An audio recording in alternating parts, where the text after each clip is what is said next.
Hi people, welcome back to our channel IAS Preparation on Wheels. So welcome back to our channel today. I am Kranti. Today we are going to discuss about the continuation of the part 1A and B, that is like part 2 now. So if you didn't see the part A and part A B, please go and check in my channel, and after watching those videos and come back to this video. Okay, if you are not finding there, I will be providing links in the description as usually, and I will be providing in the iCards also. Please watch those videos and come back to this video such that you will be understanding more.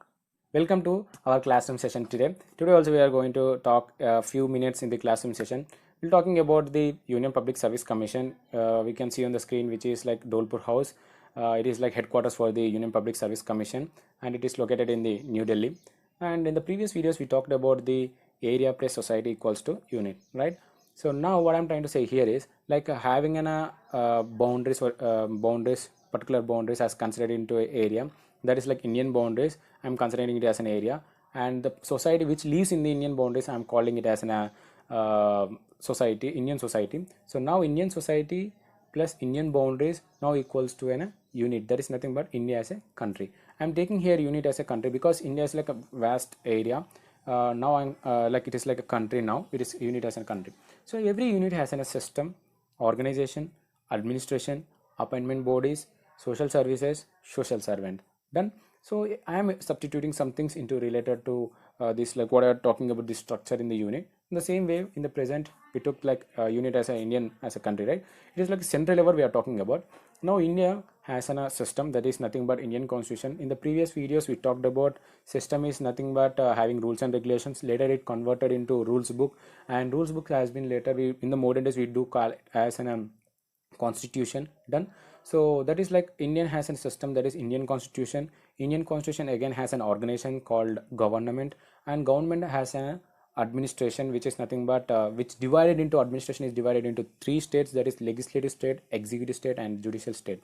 In this previous video we talked about the administration, which is divided into three states, like three groups, that is like implementer group and planner group and decision maker group, which means like a division of work has been done in the administration, we have seen in the last videos. At the same way here also legislative, executive, and judicial has been divided into three states in the administration of the government.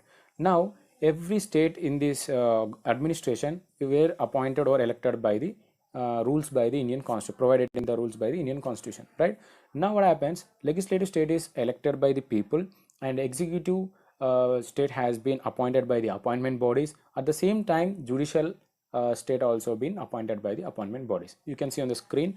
And we are talking now among the three states, executive state. In the executive state, appointment bodies is like number of appointment bodies has been there, but one of the efficient and major and like a very important appointment body for the Indian constitution is nothing but Union Public Service Commission, which recruits the civil servants for the civil service.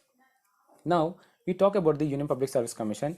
It is like we are talking about the central level, because India is a country which has an divisions again, like state as an unit, and district as a unit, village also unit. So it has a division. We are combining all together, formed into central level like India country. Now in the same way, Union Public Service Commission is also an organization which forms for the entire groups, like whatever the group of units has been there, it has been formed among that, like central level. That is nothing but UPSC is India's premier central recruiting agency, and it is responsible for the appointments to and examination for the all India services and the group A and B of central services. It is like recruiting agency for the central level, and while Department of the Personnel and Training is a central personnel agency in India. Then now this commission is mandated for by the constitution for appointments to the services of the union and all India services. We have talked about that. It is like for the group of states, like group of state, it has been head, like this organization is head now for appointing, like it is a recruiting agency. That is the same way union means like group of states, and all India services for the entire central level it will be appointing. Now and it is also required to be consulted by the government in matters relating to appointment or transfer or promotion and disciplinary matters. So now every organization has something like structure or composition, like we are talking about that, like we will review overview, like commissions overview we are talking. That is like Union Public Service Commission overview is nothing but first where it is formed. Like it is formed in 1st October 1926, and it has been like 93 or 94 years ago at present. And it has been preceded by one of the agents. Like it has been evolved through one age to one age. That is nothing but by preceding agencies like Federal Public Service Commission and Public Service Commission. And next it has a jurisdiction of the Indian Constitution, that is nothing but Republic of India. And it has an headquarters in the Dolpur House, Shahjahan Road, New Delhi. And every union public, like every commission will have an head. At the same time, Union Public Service Commission has an like head, who is called as an UPSC chairperson or chairman. Like we call it as a commission executive. Now in the recent in the August 7th 2020, Pradeep Kumar Joshi has been appointed as a chairperson for the Union Public Service Commission. Now every organization has a system plus administration, because later one unit has been changed into another unit. So it means like every unit has a system plus organization plus administration. But now every organization we needs a system, which means rules and regulations and administration to work for that organization. Now I am considering UPSC as an organization which has rules and regulations as a system which is given by the Indian Constitution, like powers and functions to it. And it should be, UPSC should work for the Indian Constitution for appointing the civil services, central level services. So that is nothing but it need an administration. So UPSC is now having a system plus administration. Now UPSC has been evolved through many, like through ages, like where it has been started. Actually we'll be talking about that, that is history and evolution of the UPSC. And we'll be talking about the composition and appointment of the members who need to work under the how to be appointed in the UPSC. And we'll be talking about how those who are appointed, like chairperson or the members in the Union Public Service Commission, removal of the chairman and members. We'll be talking about that. Next we'll be talking about the UPSC's powers and functions. So let us talk about the historical perspective or evolution of the Union Public Service Commission. For the first time in India, civil servants were nominated by the directors of East India Company. Later, Lord Macaulay's report submitted in the British Parliament, which gave the concept of merit-based modern civil services. And these modern-based civil services were conducted by a commission called Civil Service Commission. And the Civil Service Commission were formed in 1854 through conducting the competitive examination. And Civil Service Commission were conduct the examinations for the Indian civil services. It started in 1855, and these examinations, the competitive examinations, were conducted only in the London for the both Indians and the Britishers, and together they used to conduct in the London. And the further the days has been gone, in the 1864, for the first time the Indian person has been qualified the Indian civil services. He is the first person. He is none other than the Satyendranath Tagore, who is the brother of the Rabindranath Tagore. In 1922, the Indian civil services were conducted in India. For the first time, they conducted in Allahabad for the first time, and later they shifted to the Delhi with the setting up of the commission called Federal Public Service Commission. And the Civil Service Commission were conducting the examinations for the London people in the London itself. For the especially to conduct in India, Indian civil services were given the authority by the Federal Public Service Commission. Central civil services. The civil services in British India were classified as convenient and unconvenient services on the basis of the nature of work, pay scales, and appointing authority. In 1887, the Hutchinson Commission recommended the reorganization of the civil services on a new pattern and divided the services into three groups, that is imperial, provincial, and subordinate, such that it has been evolved to the Imperial Public Service Commissions also. Later, the Federal Public Service Commission were transferred or changed into Imperial Public Service Commission, and later on it changed to the origin of the Public Service Commission in India has been first found in the dispatch of the Government of India on the Indian constitutional reforms on the 5th March 1919.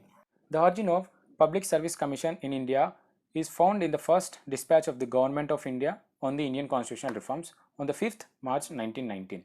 And after passing the Government of India Act 1919, Royal Commission on the Superior Civil Services in India, also known as Lee Commission, the Lee Commission in their report in the year 1924 recommended that the Statutory Public Service Commission contemplated by the Government of India Act 1919 should be established without delay. And the Government of India Act 1935 envisaged a Public Service Commission for the Federation and Provincial Public Service Commission for each province or group of provinces. Therefore, in terms of the provisions of the Government of India Act 1935 and with its coming into effect on 1st April 1937, the Public Service Commission became the Federal Public Service Commission. With the inauguration of the Constitution of India in January 26, 1950, the Federal Public Service Commission came to be known as the Union Public Service Commission, and the chairman and members of the Federal Public Service Commission became the chairman and members of the Union Public Service Commission by virtue of Clause 1 of Article 378 of the Constitution. Let us talk about the composition or the structure of the UPSC. And UPSC has a commission executive head. He is none other than chairperson or chairman of the UPSC. Including the chairperson, 9 to 11 members will be working under the UPSC, and these people will be appointed by the President of India. And according to the constitutional provisions, it carries the Article 315 to 323 articles has been provided to the UPSC. Now we'll be talking about the appointment of the UPSC. See, in this appointment of the UPSC, here the chairperson is appointed by the President of India, and we are talking about the 9 to 11 members including the chairperson. These members were appointed by the President of India. Now we'll be talking about the removal or suspension of the members. These removal of the chairperson or the members in it will be done by the President of India. If the chairperson has done any suspected to any misbehavior or infirmity and insolvent, then definitely he will be suspended or removed by the President of India, and with the help of Supreme Court of the India's judgment. Done. Now we'll be talking about the functions. It conducts the examinations for the appointments to the All India Services, Central Services and Public Services of the centrally administered territories. Okay. And it is consulted on the following matters, like all matters relating to the methods of recruitment to civil services and civil posts.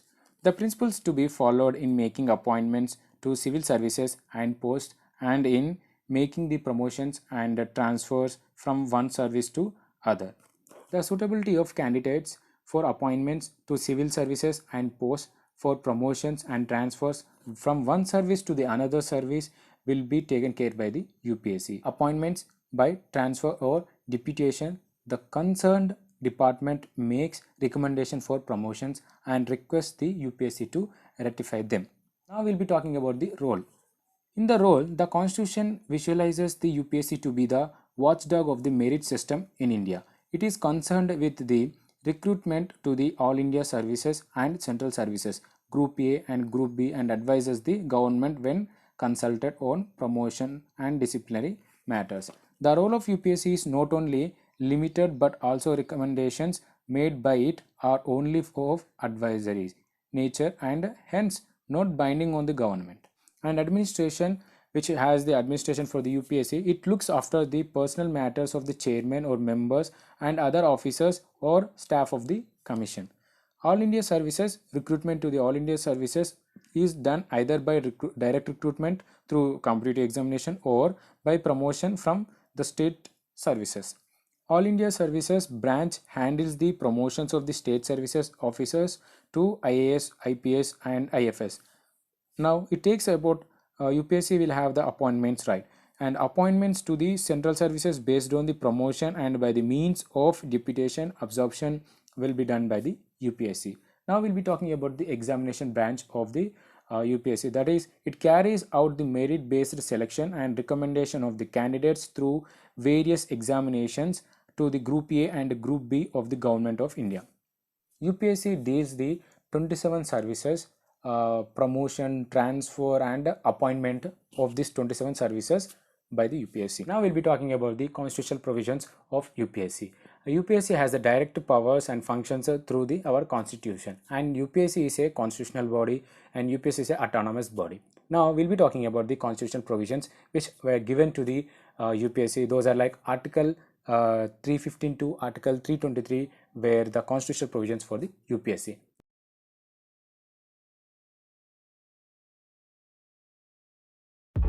So finally, we learned about the UPSC, and we have completed the introduction to the UPSC parts like part A, part B, and now it is like part 2. So combining the 3 parts, we have completed the brief introduction about the UPSC, and these 3 videos are very much basic information for the civil aspirant who starts his or her preparation at this basic level. So who starts or who want to start or who want to aspiring for the civil services, then definitely they need to watch these 3 videos, like previous 2 videos plus this video, combining 3 videos. It's very much important for them to understand the basic concepts in UPSC. And in these 3 videos we learned about the what is system, what is all about society, what is all about area, unit, and what is all we are talking about the constitution in this. So these all will be like very easy to understand when you watch these 3 videos, and these are like with the basic story, but even though you'll be understanding more. And in this video I made the short of UPSC because at the starting itself you cannot understand what is all about having the removal and suspension articles, what these all you cannot understand. So that is the reason I made a brief about the UPSC, such that you can understand what is all about the UPSC and where it already started and where we are going to do now. So it is very much important. Please watch the both videos previously and watch this again for you can understand the better way. And in the next video we'll be talking about the civil services examination, and it is going to be very interesting, and soon I'll be coming with that video. Until then, keep loving, let's explore, have fun and enjoy. Bye bye.